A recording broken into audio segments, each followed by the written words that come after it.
Thank you for watching or listening to this free podcast of the Young Turks. We want to make sure that you get some portion of the show every day. But if you want the full show, which is actually 5 segments, come become a member and support independent media as well. tytnetwork.com/join. Meanwhile, enjoy the free podcast.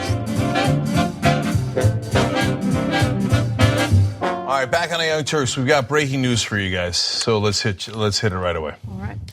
The Washington Post has learned of the specific details on a deal that AT&T had with Michael Cohen. Of course, that's Trump's fix-it lawyer who is now under federal investigation.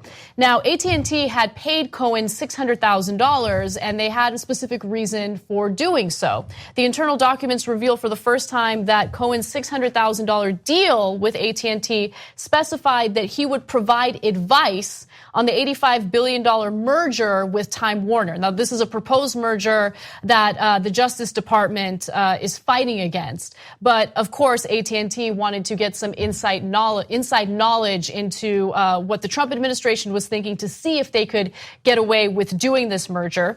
Now, what we also know, based on this Washington Post report, is that a scope of work describing Cohen's contract, I should say, in an internal AT&T document shows that he was hired to, quote, focus on specific long-term planning initiatives as well as the immediate issue of corporate tax reform and the acquisition of Time Warner.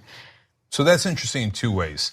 So who was Michael Cohen before being Trump's lawyer, who mainly worked to both intimidate people who would constantly threaten lawsuits and yell at them and sometimes go even further in his threats? Plus, he was a fixer who would pay off people that Donald Trump had slept with, obviously, right?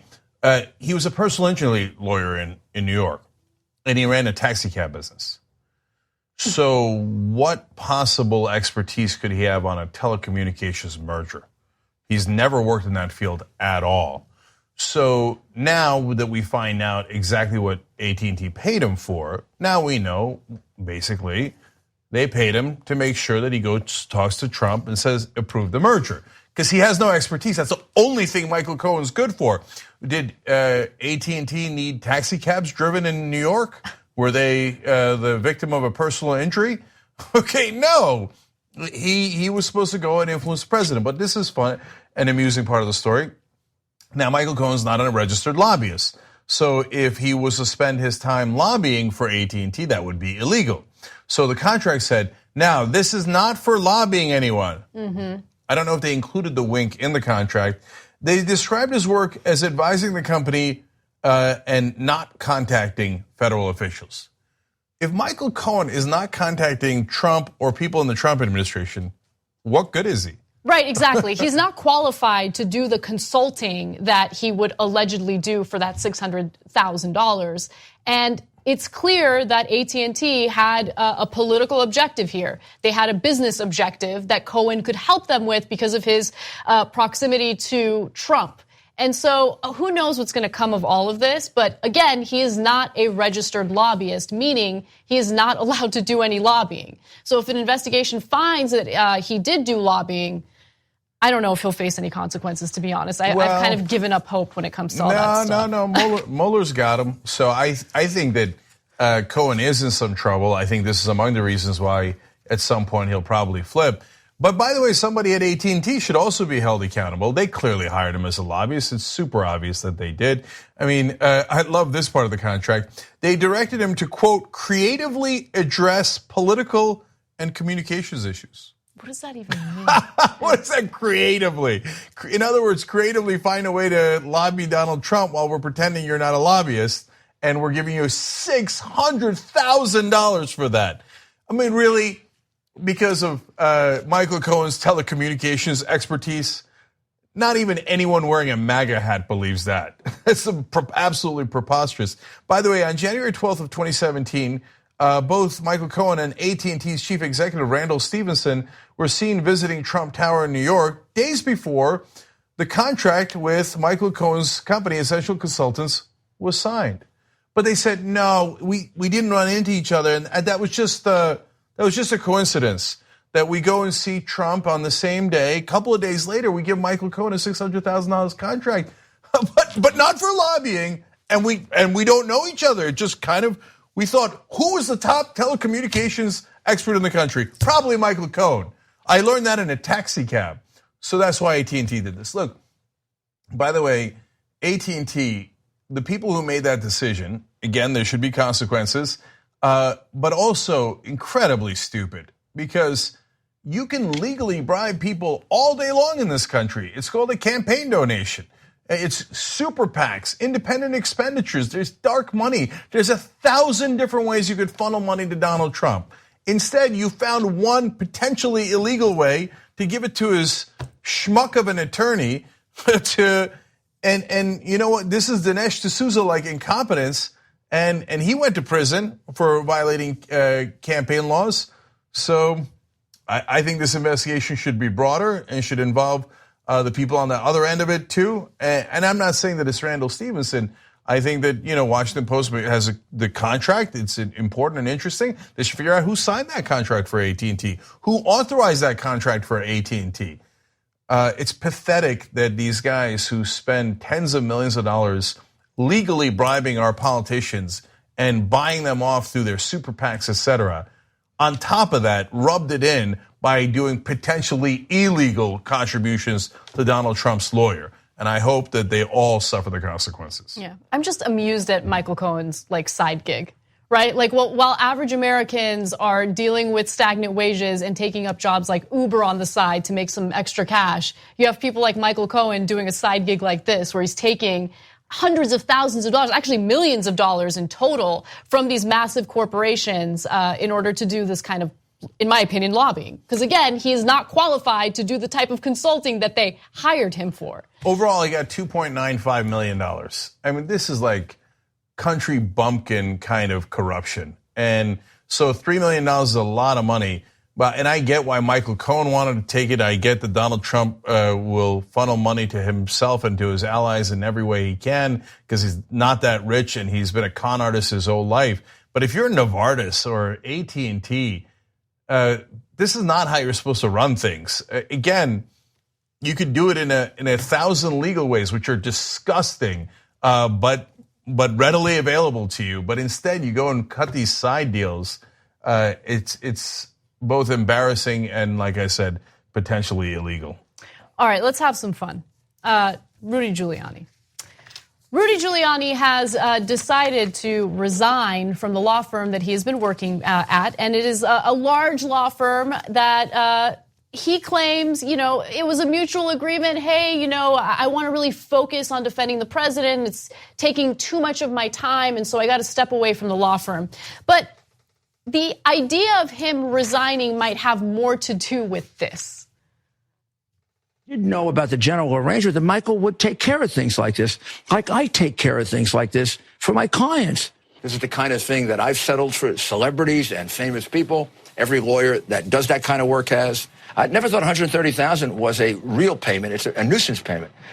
When I settled this for when it was real or a real possibility, it's a couple $1 million, not $130,000. Why wasn't? And I can prove that it has been done on numerous times, not necessarily with President Trump, but with many other people that I and other lawyers have represented. I'm my law firm, or in this case, because I'm representing him individually, I lay out the money and then he pays me back. Sometimes those expenses go on for a couple of years. So did Michael Cohen make payments to other women for the president? I have no knowledge of that. But I would think if it was necessary, yes, which means he had legal fees, money's laid out, and expenditures, which I have on my bills to my clients. If you're wealthy, you're a target. I mean, we had a case, very famous person. This woman was a professional. You could do a movie about it. She was a professional that would hit on rich guys, older ones, and then shake them down for a couple $1 million. What? But it's just. But how could you be so stupid? That's what I can't get over. How could you be so stupid? Why would you think it's a good idea to, first of all, get your own law firm? He kept bringing up his law firm as an excuse or an example of, this kind of stuff happens all the time. So his law firm's like. We need to talk about a relatively new show called the Republic, or UNFTR. As a Young Turks fan, you already know that the government, the media, and corporations are constantly peddling lies that serve the interests of the rich and powerful. But now there's a podcast dedicated to unraveling those lies, debunking the conventional wisdom. In each episode of On the Republic, or UNFTR, the host delves into a different historical episode or topic that's generally misunderstood or purposely obfuscated by the so-called powers that be, featuring in-depth research, razor-sharp commentary, and just the right amount of vulgarity. The UNFTR podcast takes a sledgehammer to what you thought you knew about some of the nation's most sacred historical cows. But don't just take my word for it. The New York Times described UNFTR as consistently compelling and educational, aiming to challenge conventional wisdom and upend the historical narratives that were taught in school.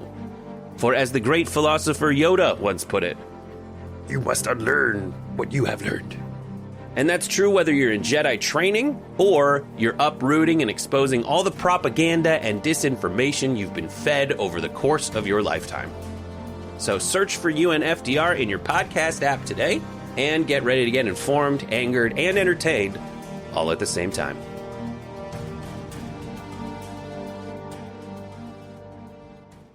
No, we don't do that. That's actually not standard operating procedure.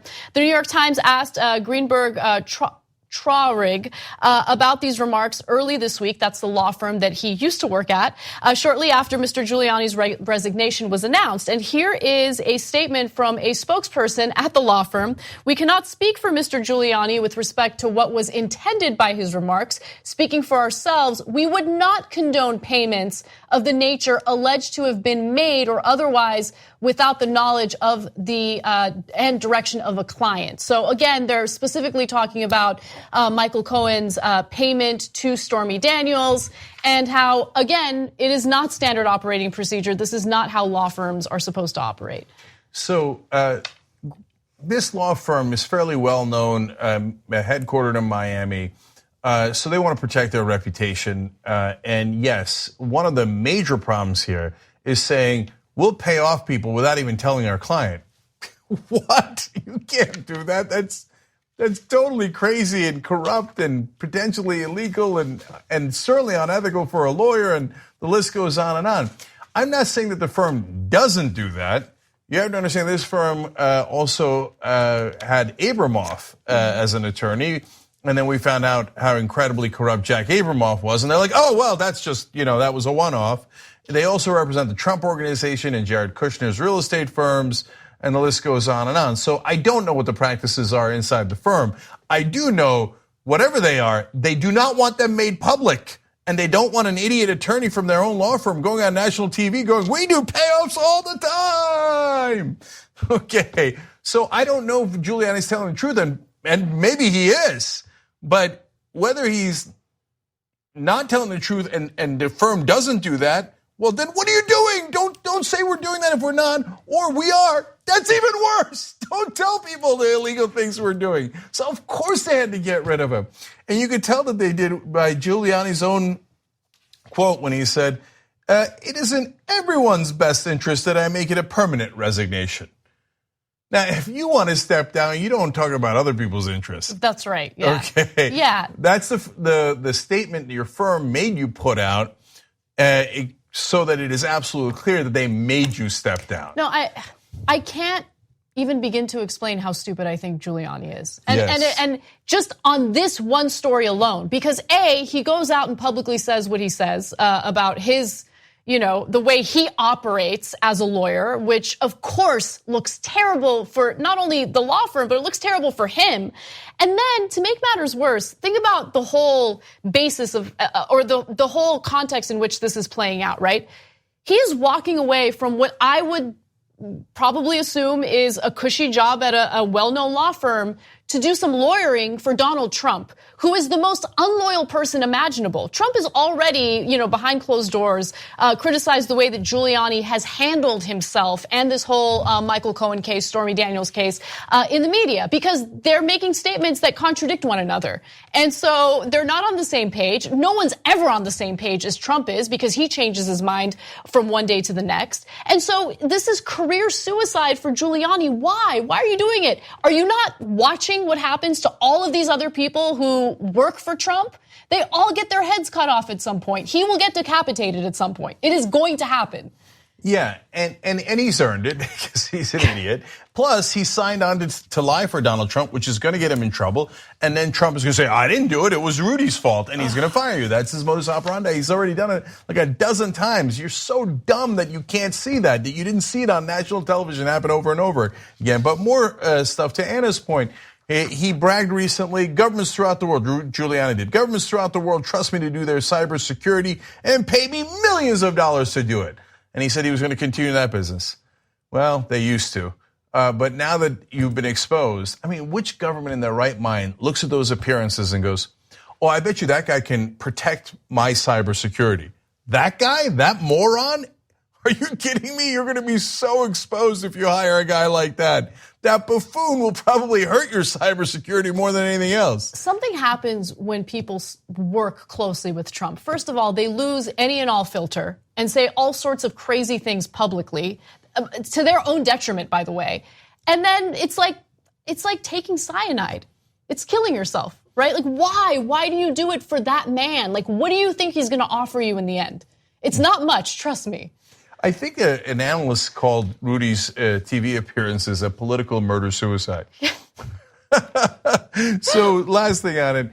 So Anna, to answer your question, why do they do it? Who would debase themselves enough to work for Donald Trump, knowing what a con man he is, and knowing how much he humiliates everyone who works for him? Like, he would constantly humiliate Michael Cohen. He went to Michael Cohen's son's bar mitzvah and made fun of him in front of everybody and his own son. Oh my God. And he said, oh, he begged me to come here, so fine, I'll come, Michael. He's such a terrible person. So who does a guy like that surround himself with? Sycophant, sad idiots like Rudy Giuliani. And Greenberg-Traurig, for representing him and all the corruption that goes along with it, and by the way, they also represent Deutsche Bank. It's the only company, last bank to give Donald Trump money. I mean, man, that is a can of worms that firm does not want opened, right? And they took that business when no one else would. Why? 3 reasons. One is that some of the folks at the prestigious law firms, their employees didn't want to represent Donald Trump. They think that that's a stain on their career. Okay, fine, but that's the smallest one. They also were worried that all he does is ignore his lawyer's advice. That's right, because he does. That's right. And then you look like a fool and it ruins your career and it doesn't help him anyway because he just ignores your advice. And the third reason why the other law firms won't touch Donald Trump, because he doesn't ever pay his bills. So they're like, we're going to put in all this work and he's going to stiff us like he does to everyone. You know why? Because he's broke. He's a stupid, stupid man who lost all of his daddy's money. Oh, I love that story. All right, one last story before we go to break. Sheldon Adelson, which Cenk is fired up about, so get ready. Yes. Adelson, by the way. Adelson. I looked it up today after doing it wrong 17 times in a row. All right. Republican donor Sheldon Adelson has given the Democratic House, he has given Republicans in the House $30 million to defeat Democrats in the midterm election. So Sheldon Adelson, Republican donor, has given $30 million to protect the House majority. Republicans are shaking in their boots. They're realizing that some of the districts that Trump won easily are now flipping. And so Adelson has increased the amount of money that he has given them, and he has given them the money much earlier in this election cycle compared to previous election cycles. So let's break down the numbers. The $30 million contribution is 3 times as much as Adelson gave to CLF, that is the Congressional Leadership Fund, in 2016. And the cash comes much earlier in the cycle. In 2016, he actually gave the CLF $10 million in August as a campaign headed into the home stretch. But we now know that he has given $30 million this week, and we're in May. So there's 2 components of this that are important. One is, as usual, the legalized bribery. And 2 is why, in this particular case, he paid this particular legal bribe. So in terms of the bribery that Adelson does of all these Republican politicians, as you guys know, because of Citizens United, it's legal in this country to simply pay off politicians. You just give it to their PACs, as he does here in the Congressional Leadership Fund, and you can give unlimited money. So Adelson, back in 2012, spent $150 million to try to defeat President Obama and Democrats. Now, in the case of Obama, he was unsuccessful, but he spent $150 million.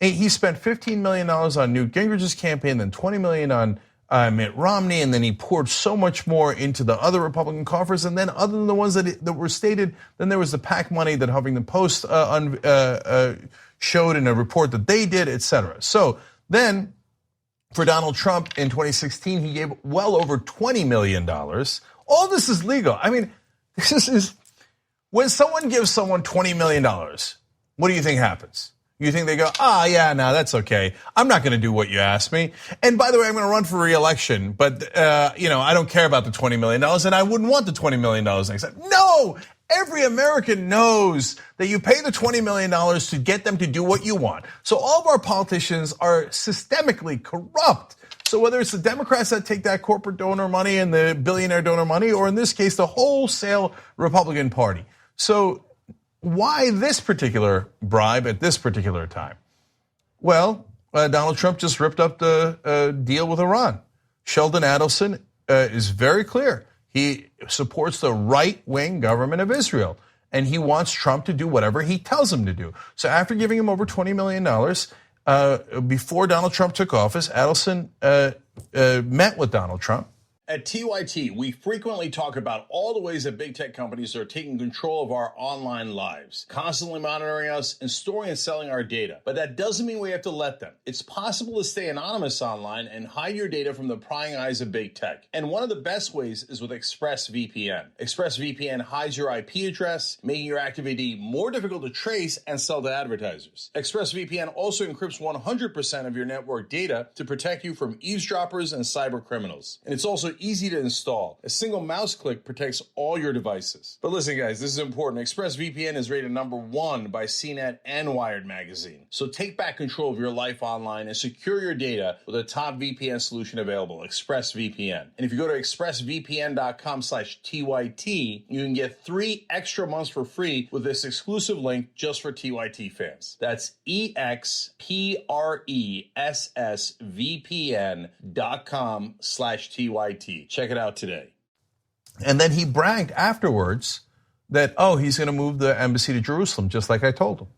And guess what Donald Trump did when he became president? He moved the U.S. embassy to Jerusalem, just like he promised the guy who gave him over $20 million. You think he did that for you or to keep a campaign promise to Americans? You care about where the embassies are? Maybe some evangelical Christians care and it's some right-wing zealots care. But overall, most of the voters don't care about that. But Adelson, who's got the money, cares about that. Adelson wanted Trump to rip up the deal and the Republicans to rip up the deal. They rip up the deal with Iran, so make it more likely to go to war. And Adelson goes, good boy, Republicans. Way to do as you're told. Here's another $30 million.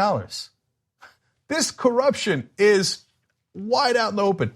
They have made America, and it's the Supreme Court and these corrupt political parties have made America, unfortunately, among the most corrupt countries in the whole world. And the reason for that is we legalized corruption. Yes. And they brag about it. And what few laws we do have to help mitigate corruption, which, by the way, very few laws, they're incredibly weak. So I'll give you an example. I found this part of the story so fascinating. So Paul Ryan goes to Vegas and meets with Adelson at the Venetian, okay? Now, of course, Adelson owns the Venetian. He's this huge casino mogul. And there are other political aides there. For instance, Ryan went there with one of his political aides. And then there was a former senator in the room as well, former Minnesota Senator Norm Coleman. Now, as an elected official, Paul Ryan cannot solicit a 7-figure donation, right? Mm-hmm. And so he left the room, and former Senator Coleman basically made the case for this giant donation. In a sense, it's worse than that. Yeah. Paul Ryan comes in and says, yes, we'll do whatever you say, Mr. Adelson. Yes, sir, I'm your water boy, I'm your errand boy. Paul Ryan. He's the smart guy for the Republicans that knows policy? No, he's the most corrupt Republican there is in the House. He raised the most amount of money. That's why he's the Speaker of the House. How does he raise money? He goes to billionaires like Adelson and says, How would you like me to hijack the American government and make sure that it serves you instead of the 300 million Americans? And then he goes, now technically I can't take the money, so I'm going to step outside for a second. And then Coleman says, okay, make the check out to the Congressional Leadership Fund for $30 million. Adelson goes, oh, Paul Ryan is out of the room. Okay, here is the check. This is the corruption we have in America. It's sick. I actually interviewed Bernie Sanders earlier today about this. That interview is up on youtube.com/TYT, and we'll put the link down below in the description box for you guys. And I asked him about this issue, and he said it's totally unacceptable and that Adelson's purposes are, quote, nefarious.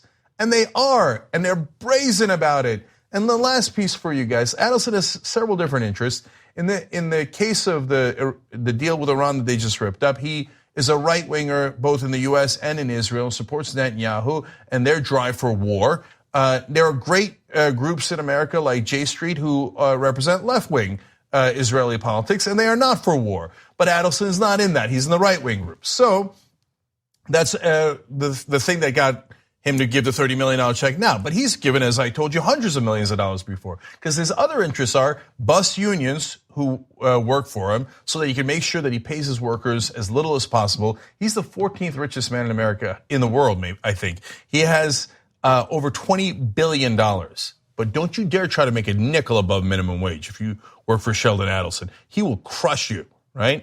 And then one other thing, what does he want? Tax cuts. So he just got giant tax cuts. Yep. You know how much his company recorded in income tax windfall from these tax cuts in the last quarter? $670 million. I'm going to repeat, that was just in the first quarter of the year. That means Adelson's company is going to make $2.5 billion more because of Trump and Paul Ryan's tax cuts. So the $30 million that they give back to the Republicans is nothing in comparison. He can give that over and over and over again. They just robbed you of $2.5 billion for Adelson's company alone, for just one company. So for them to be able to bribe the politicians back with $30 million, it's a wonderful investment. And the cherry on top is war in the Middle East. Our country is run by oligarchs. You must get an amendment to get money out of politics. We've lost our democracy. Grotesque people like Sheldon Adelson run it now. Wolf-pack.com. If you don't get the money out, they don't serve us at all. Don't be surprised when we go to more wars, more tax cuts for the rich. That's all we'll ever have because these guys run the place. We got to take a break. We'll be right back. You're right in the middle of this podcast. We got another great segment coming up for you. If you'd like the full show, which is actually 5 segments, go to tytnetwork.com/join. You become a member, you support the show, you support independent media, and you get the whole 2-hour show ad-free every day. Let's go do it now. All right, back on the Young Turks. AP or A. Penker writes in on YouTube Super Chat, Traurig means sad in German. That's awesome. Wait, what does? Traurig, Greenberg Traurig, okay. Rudy's former law firm. Sad. Sad, baby. Greenberg in German means baby. It doesn't. Okay. Politically illiterate says new conspiracy theory on Giuliani. It's an undercover sting operation and he's wearing a wire for the FBI. But probably not. No. The FBI is not allowed to pretend that their informant is your lawyer. Yeah. That's not a thing that's legal. But it's a fun one. And Jess says Cohen is going to sing louder than a canary for Mueller, and probably so. And finally, Miss Cat Holmes one more time says, wow, never thought I'd see someone dumber than Donald Trump, but looks like Rudy really wants that award. Songbird Giuliani? Well, Songbird Cohen, that is very, very likely. So can't wait. All right, what's next, Anna? All right. Turning Point USA is an organization that attempts to mobilize young conservatives, but it does have a track record of hiring people or affiliating itself with people who have said some pretty disastrous things. The most recent example involves Juan Pablo Andrade, who is a self-professed conservative who has a pretty impressive, resume. He has worked at a lot of different places, including The Hill, where he is an opinion writer. Now, aside from his work for the pro-Trump America First group, he worked on Trump's National Hispanic Advisory Council, Trump's National Diversity Coalition, and the Trump campaign as a surrogate. He writes for The Hill as an opinion contributor and has shared his political opinions on Newsmax, CNN Latino, and Univision. So he sounds like the type of person who might have some interesting things to say. Maybe he has some constructive things to add to the political discourse in the country. No, turns out that during the Turning Point USA conference, his white nationalist friend, who is not white, he's actually of Puerto Rican descent, filmed him for his Snapchat story. And in that Snapchat story, you will see that Andrade said the following about Nazis. The Nazis didn't get right is that they didn't keep going. Oh, shit. The Nazis didn't get right is that they didn't keep going. Oh, shit. So he said, for those of you who might have had a little bit of trouble hearing it, the only thing the Nazis didn't do right is that they didn't keep going. Didn't keep effing going. Yeah. So there's a couple of these Latinos in these right-wing organizations. Andrade's family originally from Venezuela. There's one guy who's Mexican American, and he's about white power. And I think he's slightly confused, but they want to fit in so much, and they want to hate other people so much. They're like, where do I go to hate people? Oh, I know, the right wing. Yes, they're my home. So, and this happens over and over again. And every time, oh, golly gee, yeah, we didn't know. They named him 30 under 30 for all these right-wing publications. These are their intellectuals. And then, of course, the mainstream media will just call it even. I mean, on the one side, we have people who think Hitler didn't go far enough. And on the other side, we have the left wing fighting for radical positions like Medicare for all and college education for your kids. Well, I guess I'm going to call it even, right? And they'll probably call him an intellectual later. And golly gee, it's another fascist in the right wing. Who could have guessed it? Here, me, I could guess it. Guess what? I will predict for you that there'll be a half a dozen other fascist people who like Nazis, etc., that'll be uncovered in these groups. And they say it over and over again. But hey, right wing, left wing, who can tell? So the person who posted that rant on Snapchat, really smart idea, is Caesar Suburvi, and he is an alt-right activist who participated in the Charlottesville white supremacist march and has been filmed with Richard Spencer. Now, let's learn a little bit about him. Apparently, he tweets all sorts of terrible, violent things. In fact, one of the more recent things that he had tweeted was the following. Let's go to graphic 39. My favorite part about getting on a conversation about politics with strangers is watching their reaction of disgusted surprise when they realize I basically just advocated for the genocide of all the demographic groups they support instead of agreeing with their garbage. So the garbage that he doesn't want to agree with is that we should treat all people the same and not be in favor of genocide or Holocaust. It's like garbage. Mm-hmm. Who's not in favor of genocide? And these are the same guys who will then pretend that they care about genocide, right? So they then turn around and go, ha ha, I got him, man. I showed him because I hate all these groups and I'd like to murder all of them. Right wing, left wing, I can't tell the difference. I mean, golly gee, if I work for the mainstream media, they're about 50-50. And by the way, one of the people who liked that tweet was Caitlin Marie Bennett, who apparently was Turning Point USA's former campus leader at Kent State University. So again, I mean, you look at the long list of people that this organization has associated itself with, and it's pretty devastating and disgusting. And look, Jake, I don't think that look, this is my speculation, so let me be absolutely clear about this, okay?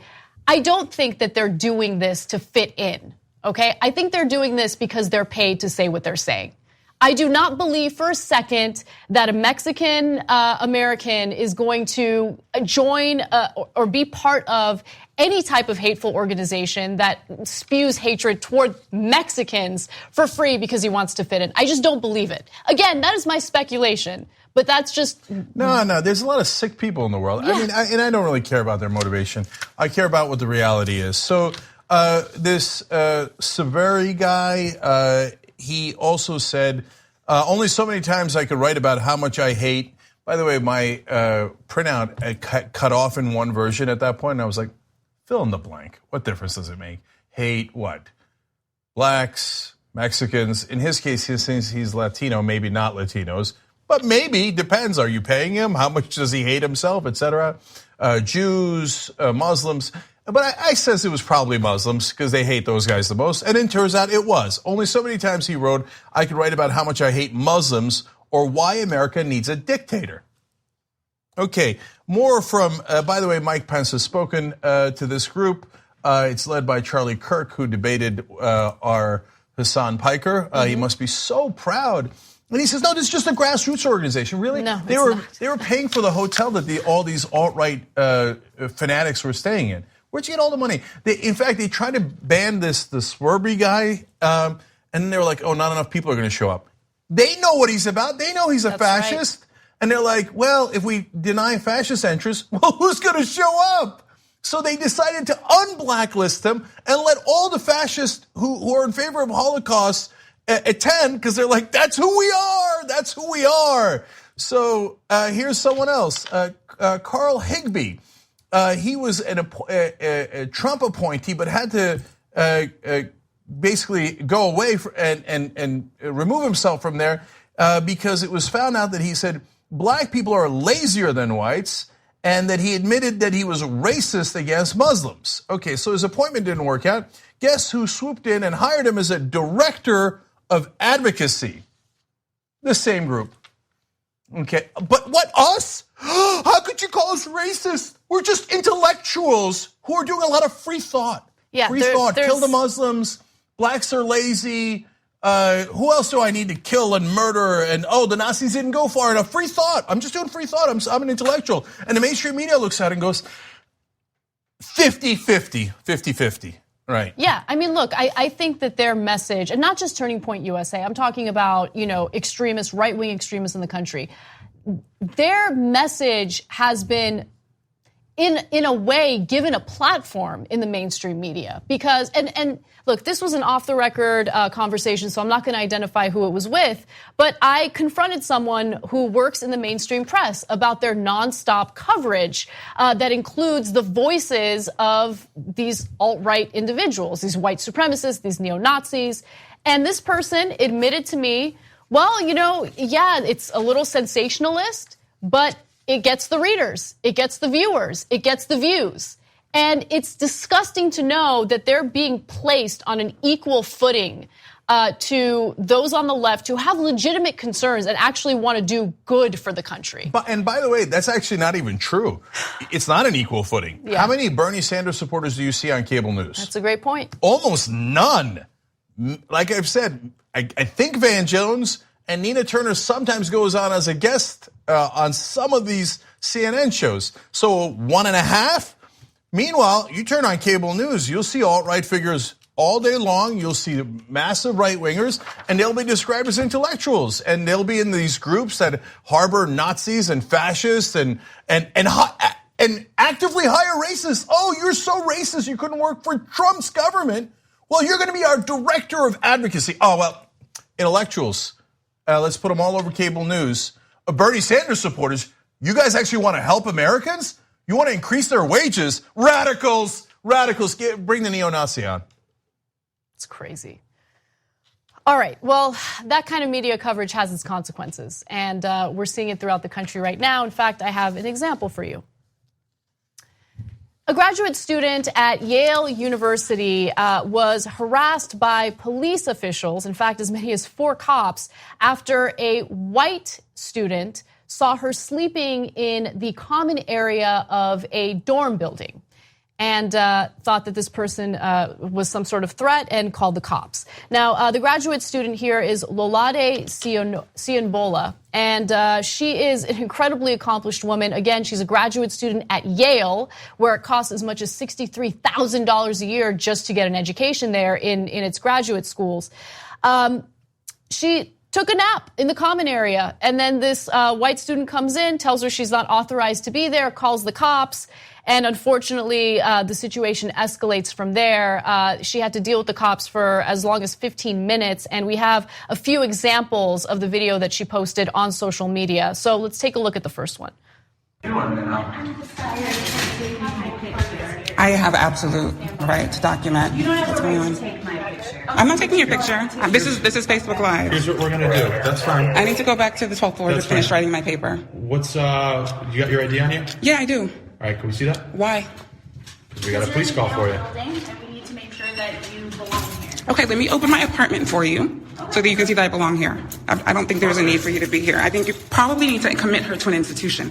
That's the only use you have for being here. Once we verify that you're a resident here, then we'll be on our way. Okay, great.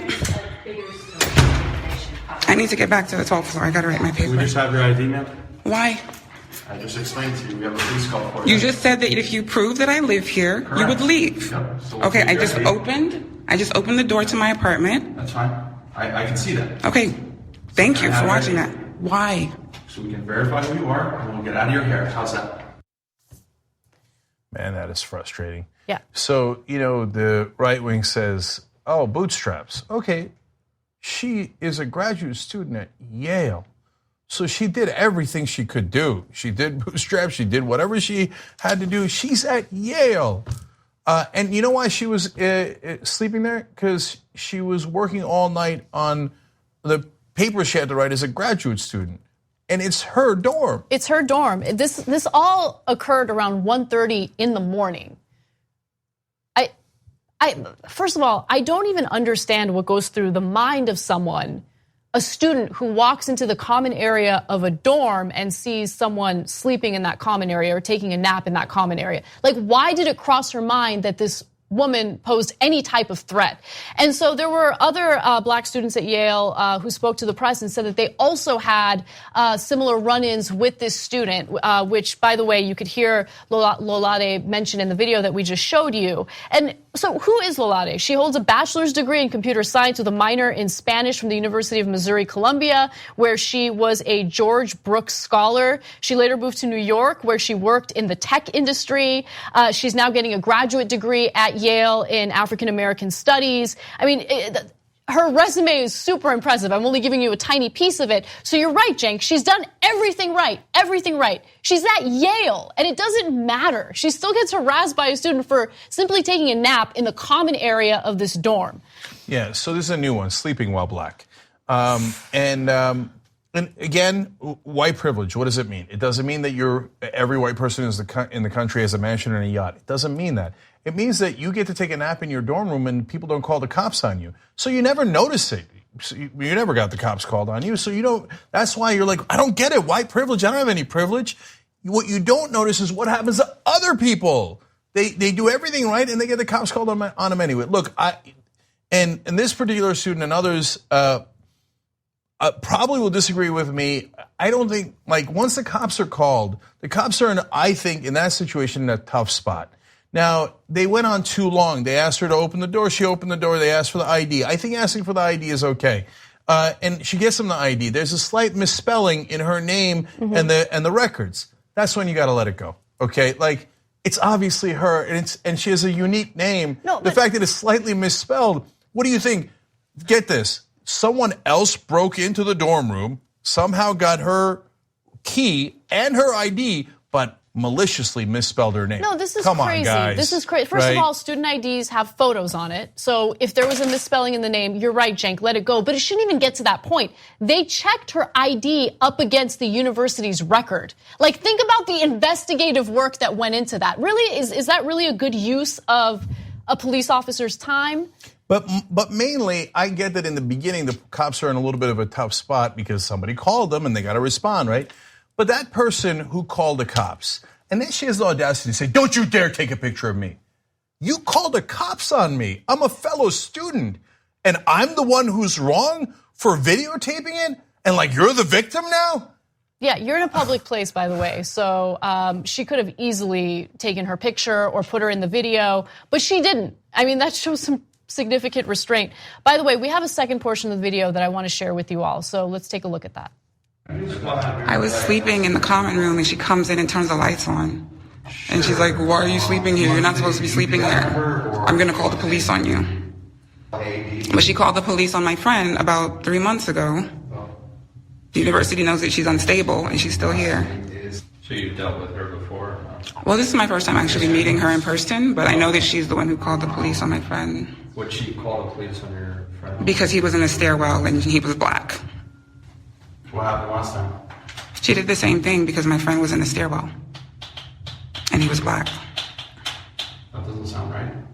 Well, it doesn't sound right that I'm sitting here with you and I should be writing my paper either. So I don't understand why I'm still here.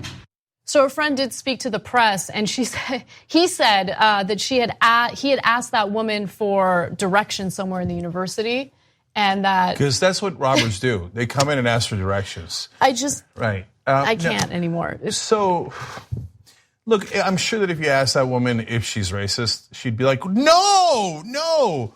Of course not. I don't actively think that all black people are criminals. I just happen to think that most of the people I run into at Yale who are black are criminals, right? I mean, why else would they be doing a paper at Yale in the middle of the night? Why else would they be asking for directions for how to go to wherever they were going to go, a dorm, maybe a class at Yale? It never occurred to you that maybe they were asking for directions because they're a student there? And so I think that the person who called the cops is way worse than the cops. And lastly, why don't I ask for her ID? I mean, apparently anybody can call the cops on anybody, and then they got to spend 45 minutes in the middle of the night justifying who they are. How do I know you're a Yale student? Maybe you're the criminal and you're distracting the cops and robbing my place. So I want your ID, and I want to see who you are, okay? And yes, I'll take a picture of you, and yes, I'll take a video of you. I mean, you get to question my identity, but you're the victim. No, hell no, hell no. Everybody earned their way there. Although I don't know about the woman who called the cops. She might be a legacy. You know, those people are actually, they didn't earn it. Their daddy or mommy went to Yale and they got in, okay, and then they question other people who got in. So I don't know, but a huge percentage of the classes at these top schools are legacies. So just keep it real on that. Yeah, but again, I just want to really emphasize that it costs as much as $63,000 a year to go to Yale. And to get that kind of treatment is pretty horrendous. And also keep in mind that Yale has decided to support the actions of the cops. They said that the cops went through the proper procedures, so they're defending the cops in this case.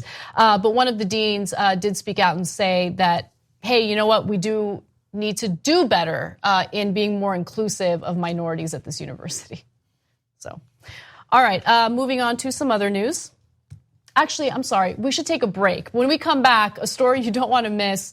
White guy tries to hire a hitman to kill his black neighbor. How did it all play out? I'll give you the details when we come back. Thanks for watching or listening to this free version of the Young Turks podcast. You know that the full show is at tytnetwork.com/join. If you become a member, you get the full show ad-free. We love you for watching or listening either way. There's going to be a new free podcast tomorrow. You can keep on doing that. But if you want to get the full show ad-free, tytnetwork.com/join. Thanks for listening to the full episode of The Young Turks. Support our work, listen ad-free, access members-only bonus content, and more by subscribing to Apple Podcasts at apple.co/TYT. I'm your host, Cenk Uygur, and I'll see you soon.